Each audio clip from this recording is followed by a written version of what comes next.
Dios le bendiga, mis amados hermanos.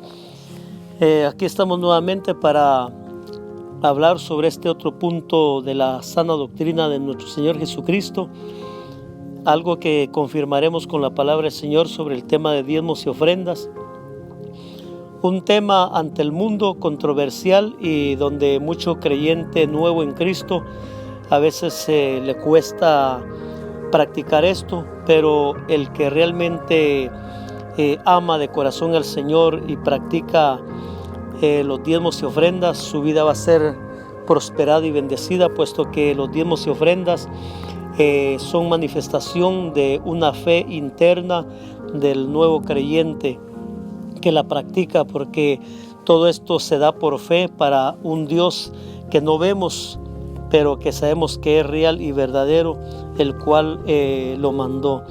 Jesús dijo: si me amáis, guardad mis mandamientos, y los diezmos y ofrendas están en sus mandamientos. Cuando diezmamos y ofrendamos a Dios, le manifestamos nuestro amor hacia Él en la práctica de su palabra, y Él nos corresponde con su grande amor, cuidando de nosotros, sus hijos, y proveyendo. En el Evangelio de Juan 14, verso 15 dice: si me amáis, guardad mis mandamientos. En Malaquías capítulo 3, verso 10 dice: traed todos los diezmos al alfolí, y hay alimento en mi casa, y probadme ahora en esto, dice Jehová de los ejércitos, si no, os abriré las ventanas de los cielos y derramaré sobre vosotros bendición hasta que sobreabunde. Dios nos hace ver en su palabra que todo el que ha creído en Jesús es llamado a obedecer su palabra para ser bendecido, pero aquellos que se oponen o no creen es porque tienen algún problema en su vida espiritual o en su vida de fe, o han sido dañados por el enemigo. El apóstol Pablo revela que el que no ama a Jesús está bajo maldición. Primera Corintios 16, 22 dice: el que no amare al Señor Jesucristo sea anatema, el Señor viene. Solo podemos amar a Jesucristo en la obediencia de su palabra. Desde la antigüedad Dios vino revelando y estableciendo estos principios para probar el corazón del hombre y bendecirlo. El diezmo empezó antes de la ley. Génesis 14, verso 18 al 20 dice: entonces Melquisedec, rey de Salem y sacerdote del Dios Altísimo, sacó pan y vino y le bendijo diciendo: bendito sea Abraham del Dios Altísimo, creador de los cielos y de la tierra, y bendito sea el Dios Altísimo que entregó tus enemigos en tu mano, y le dio a Abraham los diezmos de todo. Génesis 28, 22 dice: y esta piedra que he puesto por señal será casa de Dios, y todo lo que me dieres el diezmo apartaré para ti. Las actitudes justas de Abraham y Jacob, y con amor por Jehová, Dios las establece en su ley para todo su pueblo, pues Abraham y Jacob revelan los principios de Dios que Dios establecería en su ley y manifestado en la ofrenda de Abel hacia Dios. Dios ha puesto estos principios en el corazón de los hombres y debemos agradar a Dios practicándolos. Levíticos 27:30 dice: y el diezmo de la tierra, así de la simiente de la tierra como del fruto de los árboles de Jehová, es cosa dedicada a Jehová. Por ser un mandato de Dios, el diezmo, a no obedecerlo, habrán consecuencias. Malaquías dice: malditos sois con maldición, porque vosotros, la nación toda, me habéis robado. Jesús confirma el diezmar y ofrendar, pero antes ser justo y misericordioso y creer. Mateo 23, 23. Ay de vosotros, escribas y fariseos hipócritas, porque diezmáis la menta y el eneldo y el comino, y dejáis lo más importante de la ley, la justicia, la misericordia y la fe. Esto era necesario hacer sin dejar de hacer aquello. ¿Cuál aquello? Era el diezmar y el ofrendar, que no era ningún pecado, pero Dios demanda que antes de diezmar y ofrendar tenemos que tener un corazón con misericordia y justicia. Por lo tanto, se confirma el diezmo y la ofrenda, que el diezmo y la ofrenda solamente lo puede dar una persona misericordiosa y justa.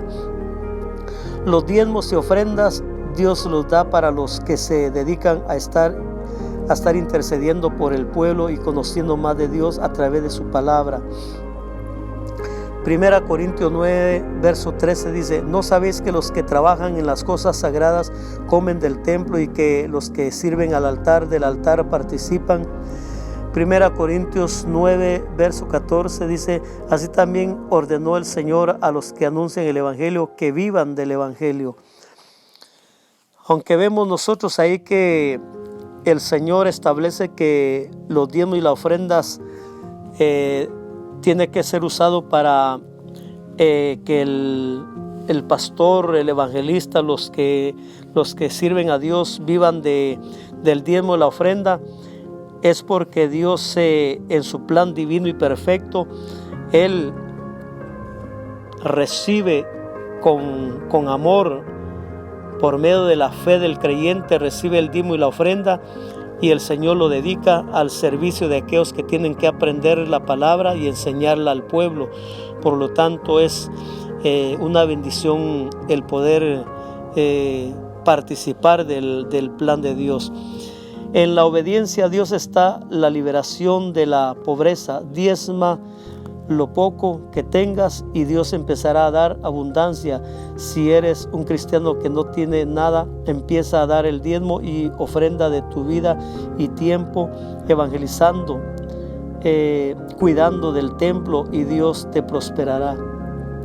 Cuando diezmamos, le demostramos a Dios que aunque no lo vemos, creemos en Él, que lo amamos y le obedecemos, lo honramos, le tenemos temor y respeto. Así, amado hermano, habría que decir mucho sobre este tema del diezmo y la ofrenda, pero lo que está ya establecido en los versículos de la palabra que hemos leído, eso si nosotros lo creemos y lo obedecemos, Dios nos va a honrar bendiciendo nuestra vida. Y creo de que realmente toda persona que ama a Jesús podrá cumplir su palabra.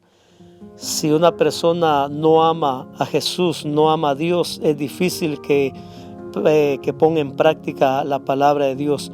Así que ahí es donde demostramos nuestra fe hacia Dios, y esta fe va fortalecida y respaldada por un amor que le tenemos a Dios. Si lo amamos, entonces obedeceremos su palabra y manifestaremos que tenemos fe en un Dios que no lo vemos, pero que es espíritu y es real y verdadero, y que es nuestro creador. Dios le bendiga, mi amado hermano, y esté listo y preparado para poder practicar esta palabra, para que su vida sea bendecida. Usted mismo se dará cuenta del resultado, porque Dios no es hombre para que mienta, ni hijo de hombre para que se arrepienta de sus promesas. Dios le bendiga, y más adelante seguiremos con otro tema que es sobre la restituir o reparar el daño que hayamos cometido hasta donde sea posible. Amén.